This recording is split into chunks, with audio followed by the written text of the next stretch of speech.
Vamos a abrir entonces la Biblia, 1 Corintios 16, versos 13 y 14. Vamos a ver la palabra para el día de hoy. 1 Corintios 16, versos 13 y verso 14.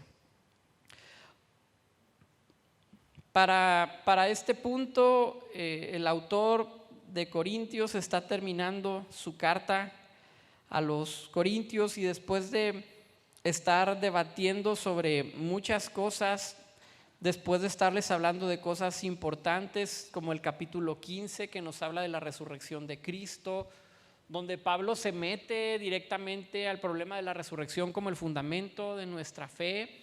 El capítulo 15 está cargado de teología, de enseñanza de lo que significa la vida cristiana y el por qué los apóstoles deciden vivir la vida que están viviendo. En el capítulo 16 es uno de estos capítulos en el cual Pablo le está bajando la intensidad en el lado de la doctrina, de la teología de la resurrección, y empieza a adentrarse en cuestiones prácticas y cuestiones desde la vida de fe cristiana en el día a día. Empieza a despedirse, empieza a dar últimas instrucciones, y ahí encontramos en 1 Corintios 16, versos 13 y 14, algunas instrucciones importantes. Está terminando ya el apóstol con su carta y la termina de la siguiente manera: velad, estad firmes en la fe, portaos varonilmente y esforzaos. Todas vuestras cosas sean hechas con amor.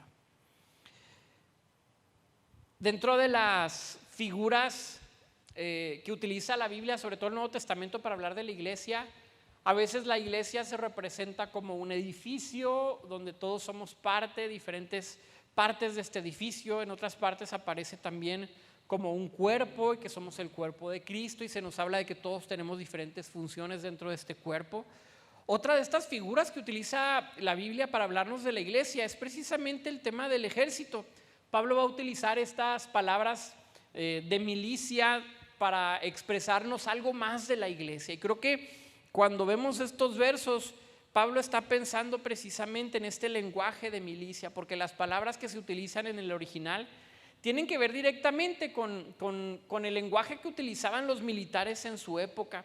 Pablo está terminando la carta con la intención de fortalecerlos en una identidad que les pueda ayudar a afrontar todas las circunstancias, los retos que vengan enfrente, porque sabe Pablo muy bien que las cosas pueden no ponerse muy fáciles en el futuro.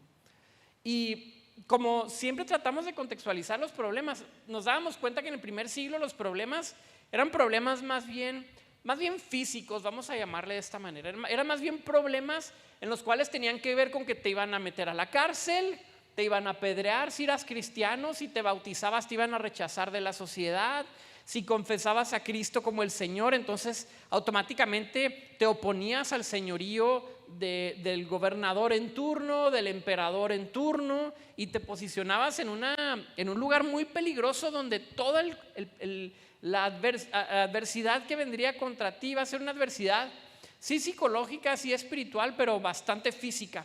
Terminabas en la cárcel, terminabas apedreado, terminabas en una condición dura y difícil en ese sentido.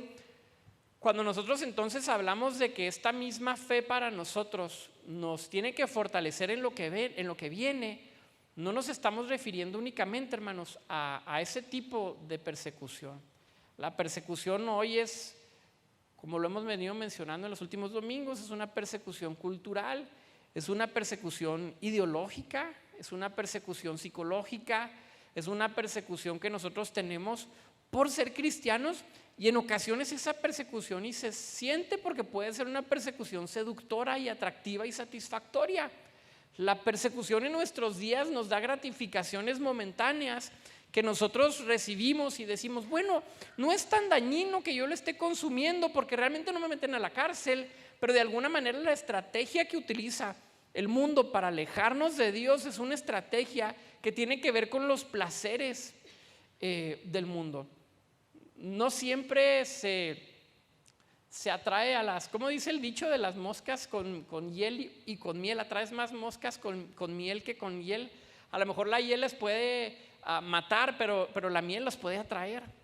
Y a veces muchos de nosotros es más fácil ser atraído por el mundo cuando el mundo es atractivo Y aún en ese sentido, creo que las palabras de Pablo aplican perfectamente. Nosotros no sufrimos la persecución que ellos sufren, pero las mismas advertencias que Pablo les hace aplican para nosotros. Como un general del ejército del Señor, Pablo da una serie de órdenes muy concretas y muy breves y les dice concretamente lo que está esperando de cada uno de ellos. Y así entonces vemos que les dice palabras muy directas. La primera les va a decir velad. La primera advertencia que les dice Pablo es velad. Sabemos que el velar y el estar constantemente en velo en el Nuevo Testamento tiene que ver con esta espera del Señor. Jesús habla en muchos sentidos en parábolas hablando de aquellas mujeres que velan, de aquellos hombres que tienen que velar, como una dinámica instructiva donde les dice, tienen que estar alertas porque el Señor está por venir. Y pasa el tiempo y constantemente tenemos que recordarnos a nosotros mismos, tengo que estar alerta porque yo no sé lo que pueda pasar mañana, porque aun si el Señor no viene, aun si Cristo no viene el día de mañana, yo puedo llegar a su presencia. Es decir, estamos tan cerca de encontrarnos con el Señor por un medio o por el otro, que la instrucción es la misma. Aprende a estar alerta. Y estar alerta significa estar consciente de tu propia posición delante de Dios constantemente. Y número 2, sea astuto en la manera en que llevas tu vida. Velar significa estar consciente de dónde estás parado delante del Señor. Y número 2, sea astuto en la manera en que vives tu vida. El velar lo podemos traducir a veces y lo hemos hecho en, vamos a tener una velada de oración, ¿se acuerdan? Una desvelada de oración le llamaban. Y pasábamos toda la noche orando y a los jóvenes les toca a las 2 de la mañana, no sé por qué a los jóvenes cuando yo era joven nos tocaba siempre a las 2 de la mañana, les toca dirigir la oración a los jóvenes a las 2 de la mañana. Van a tener la alabanza, les toca orar por esto y luego a las 4 les toca a los varones, las mujeres esas sí se ponían a las 7 de la noche ahí para llegar temprano a la casa, para estar más a gusto, y luego decían, bueno, nos toca a cada uno de nosotros diferentes horarios, ok. Pero no solamente se trata de pasar una noche orando, se trata de estar consciente de quién soy. Se trata de estar consciente de aquellas cosas que nosotros estemos viviendo, pensando, sintiendo, y cómo esto afecta mi relación con el Señor, cómo esto afecta la posición que yo tengo delante del Señor.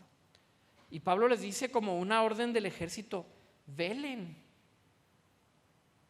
haz un alto, haz una pausa en tu vida y date cuenta de dónde estás. Con esto no quiero decir que necesariamente estemos en una mala situación. Con eso no quiero decir necesariamente que estemos en una posición de condenación. Pero la instrucción es constantemente. Date cuenta de dónde estás con relación al Señor. Esta es una práctica cristiana, así como una disciplina espiritual. Nosotros tenemos la disciplina de la oración, la disciplina del ayuno, la lectura bíblica. Una disciplina tiene que ser constantemente. Vela, date cuenta.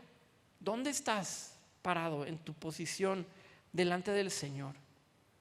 Así entonces la primera instrucción que les da Pablo tiene que ver con esto, con que estén alertas, con que estén vigilantes, especialmente porque el Señor está por regresar. Y estas palabras van a aparecer constantemente en el Nuevo Testamento en pasajes que tienen que ver con el regreso del Señor. Se nos dice que tenemos que estar preparados para el regreso, que como novia tenemos que estar trabajando en nosotros mismos. A veces me da tristeza ver cristianos, cristianas que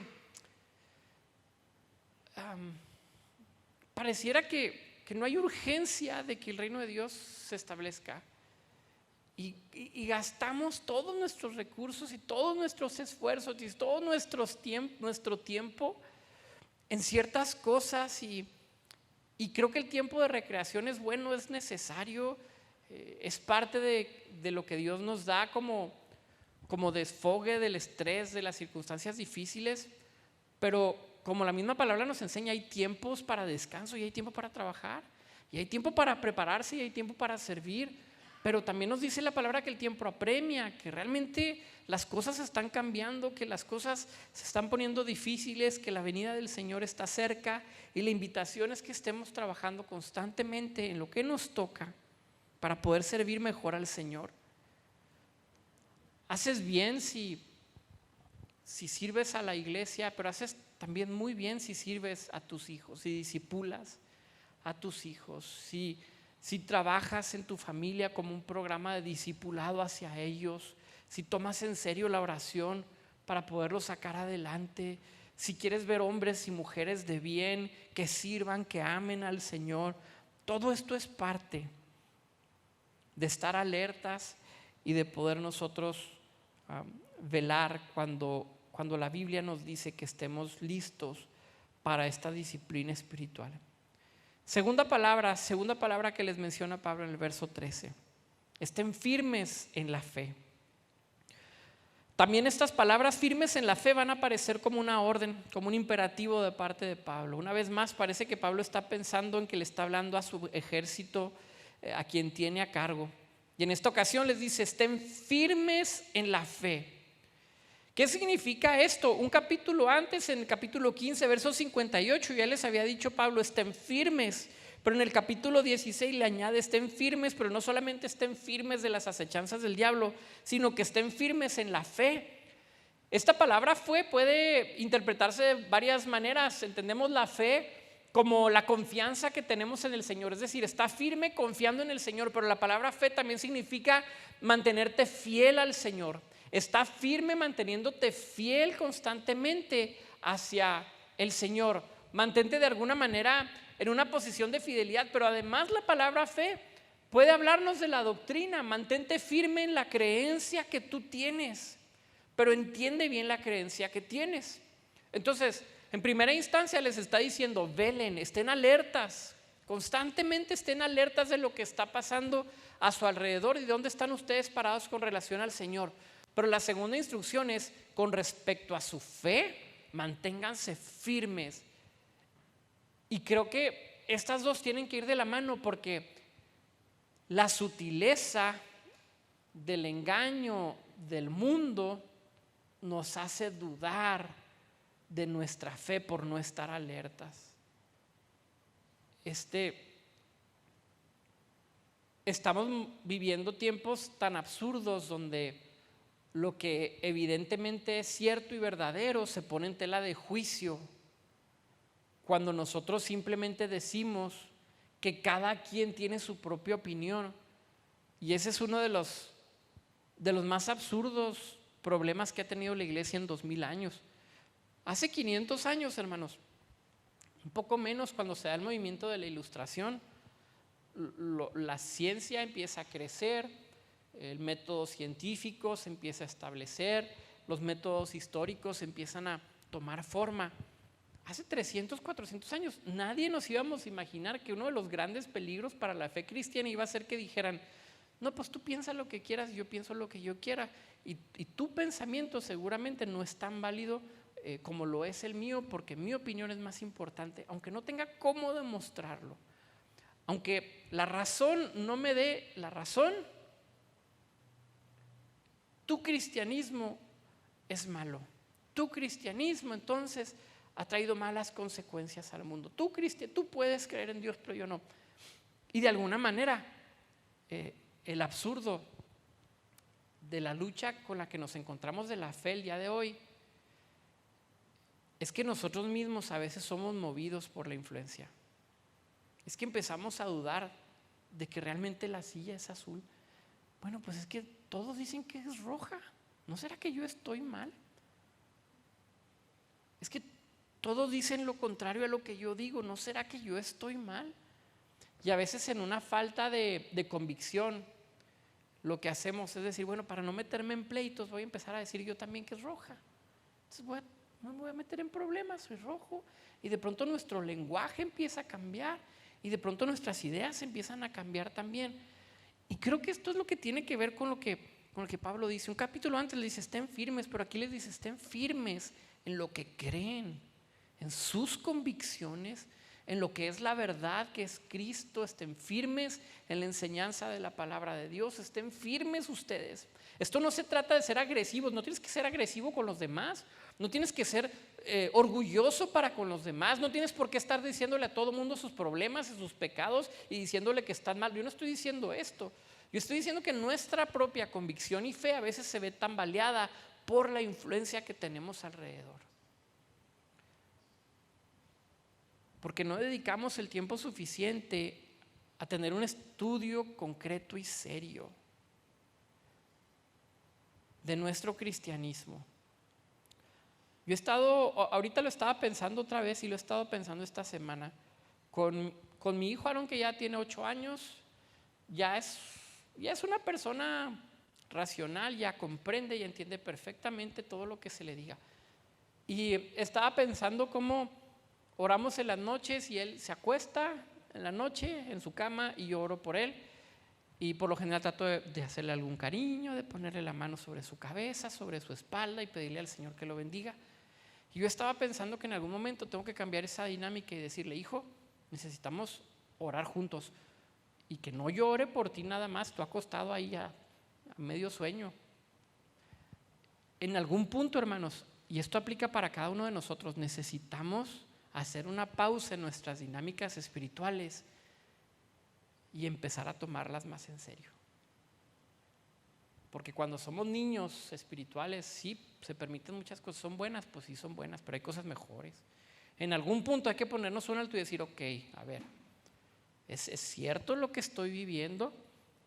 ¿Puedo mejorar mis dinámicas? ¿Puedo orar mejor? ¿Estoy de verdad tomando en serio la Biblia? ¿Estoy de verdad tomando en serio el congregarme? ¿Estoy tomando en serio la misión que Dios me dio de ir a ser discípulos? ¿Estoy tomando en serio el vivir en comunidad y ver por los demás, por los que están en necesidad, por el que tiene hambre, por el que está enfermo, por el extranjero, por la viuda? En algún punto tenemos que cuestionarnos nuestro cristianismo. ¿Saben por qué? Porque hoy los niños están ahí arriba, con excepción de Jacob. Pero los niños están ahí arriba, hermanos. Pero aquí estamos los adultos. Tengo que cuestionarme si mi fe es merecedora de ser tomada en serio. O voy a ser víctima de la propia cultura cristiana que simplemente nos hace tener un cristianismo que se vuelve incongruente con el tiempo y se vuelve culpable de las críticas que vienen de hacia afuera. Porque la iglesia no es el pastor, porque la iglesia no es el edificio, porque la iglesia son ustedes y soy yo. La crítica contra la iglesia es contra cada uno de nosotros cuando no tomamos en serio la responsabilidad de vivir cristianamente, de ser cristianos maduros, de crecer en nuestra fe, de tomar la palabra, no para contienda, como leíamos la instrucción que le da Pablo a Timoteo, no para contienda, no para que te pelees. ¿Se acuerdan las palabras de Pablo? Sino que con ternura puedas convencerlos y atraerlos, y quién sabe si Dios les dé la posibilidad de que se arrepientan. Ok, ya lo estoy entendiendo.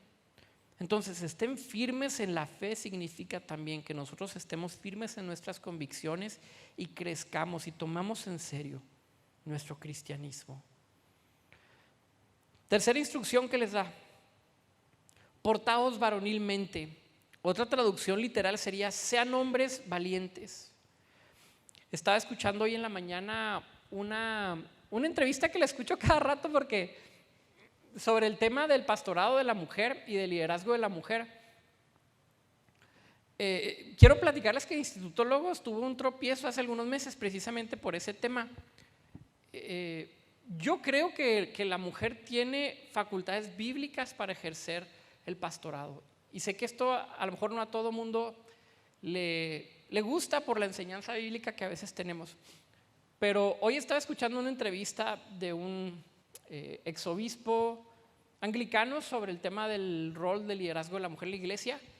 Presenta un montón de argumentos del Nuevo Testamento bien fundamentados, bien explicados, y explica los pasajes difíciles que parece que nos dicen lo contrario. de por qué la mujer puede ejercer un pastorado dentro de la iglesia. No solamente porque el Señor me dijo, porque revelación o porque un ángel se me apareció y entonces lo voy a hacer, sino un fundamento verdaderamente bíblico. Y curiosamente en este pasaje donde dice pórtense o sean hombres valientes o portados varonilmente, es una palabra que aparece en griego una sola vez en el Nuevo Testamento. Es una palabra que no tiene mayor eco en la teología ni de Pablo, ni de Juan, ni de Pedro. Y creo que lo que está hablando Pablo en este sentido, según un comentario bíblico que leía de William Barclay, decía: la actitud que se esperaría de una persona en combate sería equivalente a portarse varonilmente. Es decir, Pablo no está necesariamente diciendo pórtense como hombres dentro de su género de hombre, sino está diciendo: si eres hombre o si eres mujer, sé valiente, porque viene una lucha contra ti.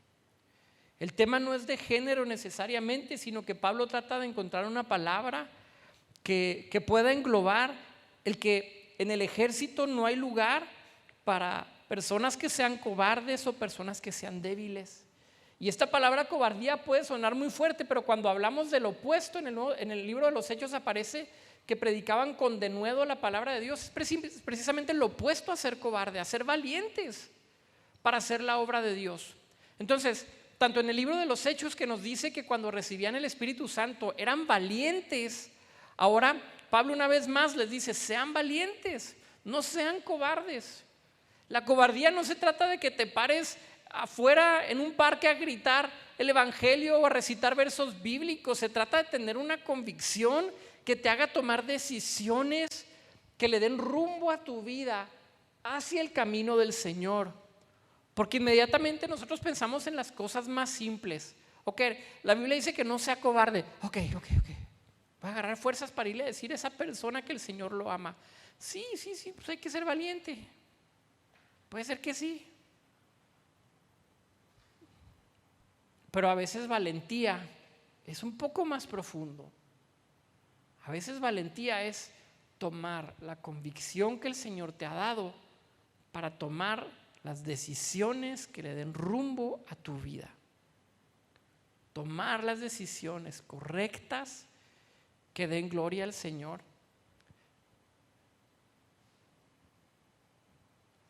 Por eso las palabras que usa Pablo, sean hombres valientes, son palabras que tienen más allá, que tienen que ver más allá con su propio género. Tienen que ver con un lenguaje de soldado, un lenguaje de ejército, donde no puedes desanimarte, tienes que cobrar ánimo, donde tienes que dejar la cobardía y la debilidad de un lado. Y se me vienen a la mente las palabras de Jesús. Y quizá Jesús también está hablando en términos militares cuando dice: ¿de qué le sirve al hombre ganar al mundo entero si se va a perder a sí mismo? ¿Se acuerdan de esas palabras? Creo que Jesús tal vez también nos está hablando en ese sentido de decir: la cobardía a veces es enfrentarte a ti mismo, es enfrentar tus propios. Voy a usar un lenguaje popular nada más, tus propios demonios. No piense usted: sí, Leviatán seguramente. No estoy hablando de demonios en el sentido de demonología cristiana. Estoy hablando de nuestros propios problemas. A veces ser valiente significa verte al espejo y decir: sí, necesito ayuda, necesito salir adelante, necesito confrontar esto, necesito salir de esta situación que me tiene envuelto en una dinámica dañina. Sean valientes entonces. Siguientes palabras. Dice verso 13: velad, estén firmes, portaos varonilmente. Y les dice una palabra final y les dice: esfuércense también. Sean fuertes. Y también lo menciona como un imperativo. ¿Cómo puedo ser fuerte? Pero pareciera que es de alguna manera un sinónimo de el verbo pasado que les dice, bueno, sean valientes, que es traducido como sean hombres valientes. Ahora les dice: sean ustedes fuertes también. Y esto significa que nosotros tenemos que aprender a encontrar la fortaleza del Señor cuando hay debilidad en nosotros. Que también la experiencia de vida a través de la cual nosotros vamos pasando nos haga fortalecernos, porque al final de nuestros días, hermanos, va a haber fruto. Y el fruto se va a determinar por cómo nosotros vivimos los procesos de Dios. A finales de nuestros días, nuestros últimos días, cuando el Señor esté por llamarnos a su presencia o esté por regresar, va a haber un fruto que entregarle al Señor. Y este fruto tendrá que ver con la manera en que nosotros respondimos al proceso de Dios en esta tierra. Y entonces, la instrucción de Pablo es que esas circunstancias por las cuales estés pasando te hagan fuerte en Cristo. Tan fuerte, igual que la vez que la instrucción pasada, que puedas dominarte a ti mismo. Tan fuerte que puedas cumplir con la voluntad del Señor. Porque antes de ser pastores o misioneros, o antes de decidir vender todo por los pobres, o antes de decir cualquier cosa, el primer enemigo a vencer eres tú mismo, soy yo mismo, es mi carne. Véncete. Sí, quiero tener un ministerio de intercesión. Pues empieza por tomar la decisión y vencerte a ti mismo de venir a la oración los miércoles.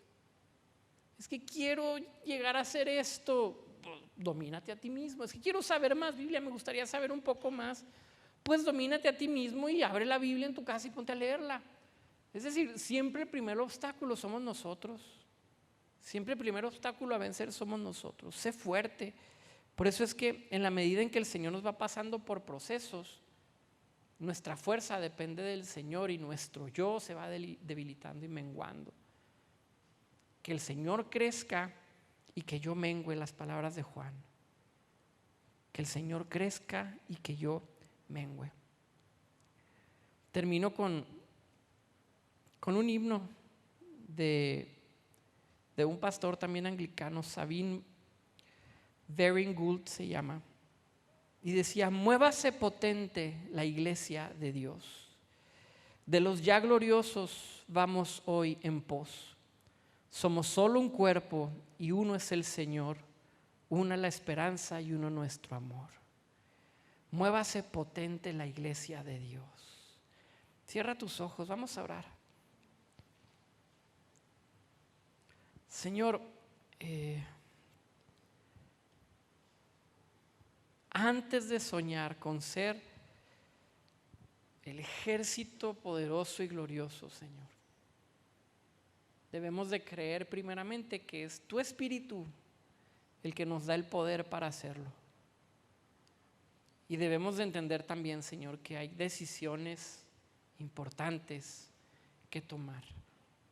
Decisiones que tienen que ver con los más pequeños hábitos, así como las decisiones que pueden determinar nuestro futuro.